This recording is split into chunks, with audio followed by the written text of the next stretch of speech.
अस्सलाम वालेकुम रहमतुल्लाहि व बरकातहू। मुझसे बहुत से लोग मिलते हैं, मुलाकात करते हैं और मशवरा तलब करते हैं।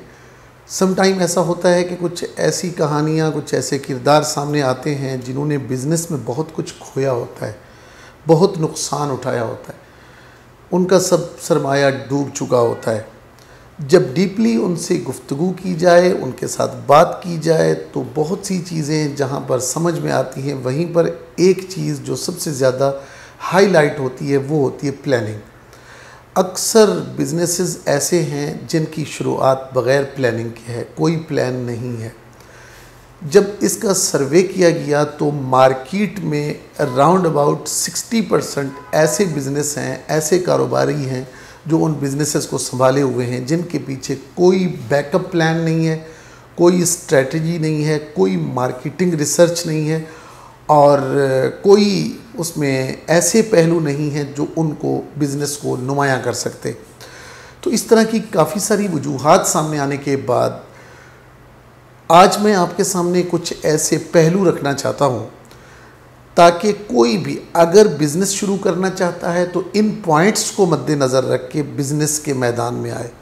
अगर कोई भी कारोबारी इन पॉइंट्स को अपने साथ जोड़ते हुए, इम्प्लीमेंट करते हुए कारोबारी दुनिया में कदम रखता है तो इंशाअल्लाह कामयाबी उसके कदम चूमेगी। बिज़नेस के लिए सबसे पहली चीज़ जो बिज़नेस के लिए मैटर करती है वो है बिज़नेस की नीड, ज़रूरत, मार्केट की ज़रूरत।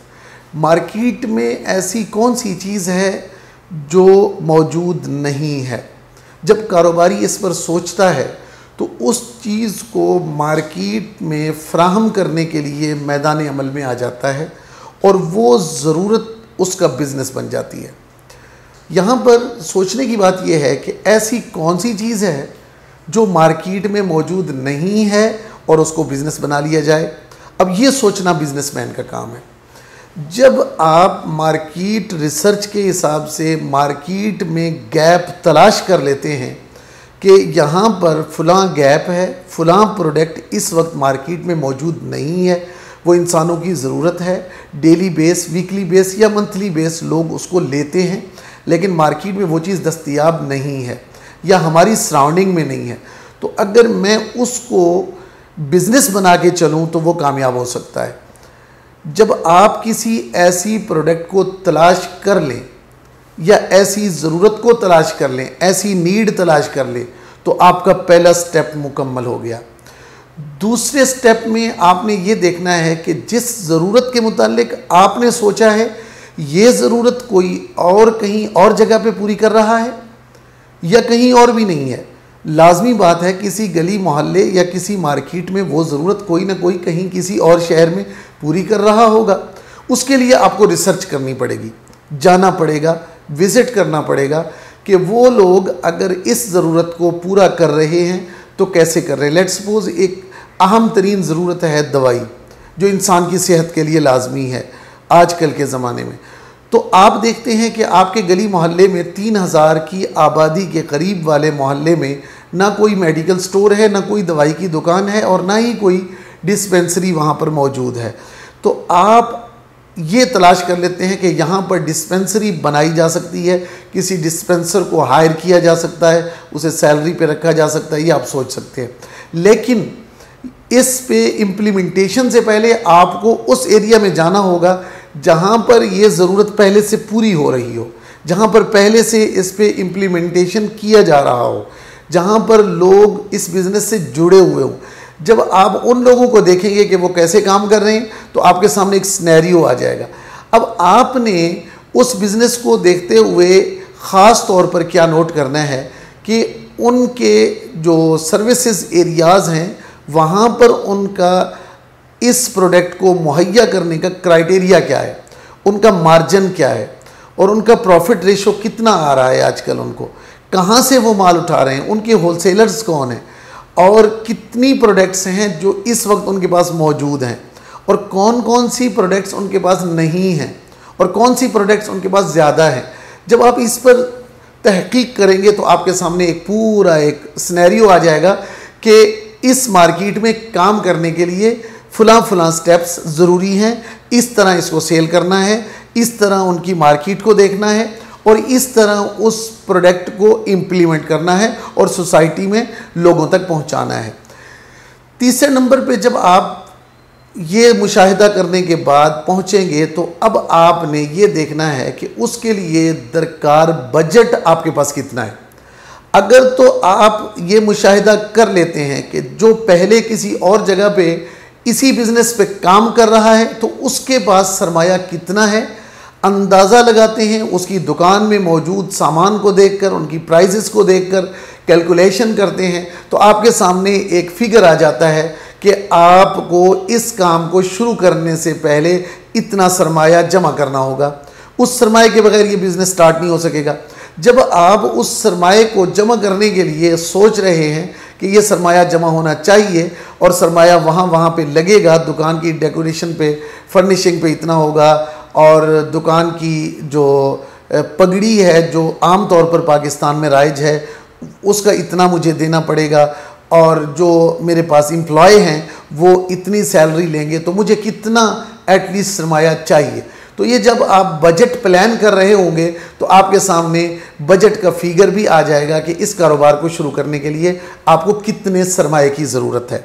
जब आप सरमाए पर सोच लें, लिख लें, अपने पास नोट कर लें, अब तीसरे स्टेप में जब आप जाएंगे तो उसमें आप देखेंगे आया कि सरमाए को जमा करने के दौरान आपको कहीं किसी स्टेप पे ये महसूस हुआ है कि ये सरमाया आप ख़ुद जमा कर सकते हैं, आपके पास बैंक बैलेंस है, आपके पास ज़राए हैं कि आप इतना सरमाया जमा कर सकें। अगर तो आपके पास सरमाया है तो बहुत अच्छी बात है, लेकिन अगर नहीं है तो फोर्थ स्टेप पे आप ये सोचेंगे कि इस सरमाए को जमा करने के लिए आपको कुछ ऐसी टीम की ज़रूरत है, कुछ ऐसे मेंबर्स की ज़रूरत है जो आपके बिज़नेस के साथ कोलैबोरेट करें, या उनकी दुकान हो या फिर उनके पास सरमाया हो या फिर उनके पास इस रेलिवेंट फील्ड का नॉलेज हो। अगर ये चारों चीज़ों में से कोई एक चीज़ किसी के पास मिल जाती है तो उसको अपने दोस्तों के सर्कल में कन्वेंस करके उसको अपने साथ जोड़ें और अपने बजट को प्लान कर लें। अगर इस स्टेप में भी आप कामयाब हो जाते हैं, लेकिन अगर आपके पास सरमाया है तो ये स्टेप आपको लेने की ज़रूरत नहीं है।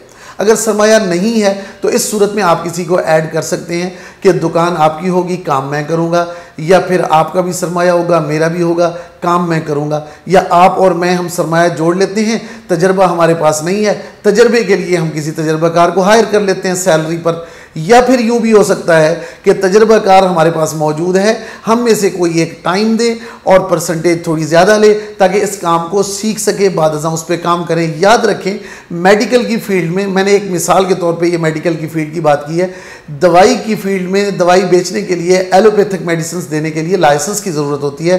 गवर्नमेंट ऑफ पाकिस्तान से आपको लाइसेंस लेना पड़ता है और वो लाइसेंस उसको मिलता है जिसने डिस्पेंसर का कोर्स किया हो। इस वक्त जितने भी डिस्पेंसर होंगे उनके पास या तो किसी और का लाइसेंस होगा या फिर उनका अपना लाइसेंस होगा। तो लाइसेंस के हुसूल के लिए लाजमी तौर पर आपको सोचना पड़ेगा कि लाइसेंस किससे लेना चाहिए।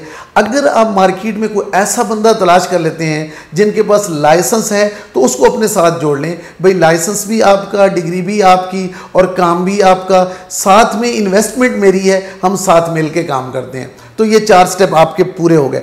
5वें स्टेप पे आपने प्रोडक्ट्स का इंतखाब करना है कि आपकी सराउंडिंग में जो एलोपैथिक चीज़ें चल रही हैं वो कौन कौन सी हैं, कौन कौन से आइटम्स हैं। उन तमाम आइटम्स को आप नोट करेंगे, उस प्रोडक्ट को सोचेंगे ये कहाँ से अवेल हो रही है, होलसेलर्स तक रसाई पाएंगे, कोशिश करेंगे कि इसके मैन्युफैक्चरर तक पहुँचें। अगर वहाँ तक रसाई नहीं है तो कम से कम उसके होलसेलर तक आपको पता होना चाहिए कि कहाँ पे है।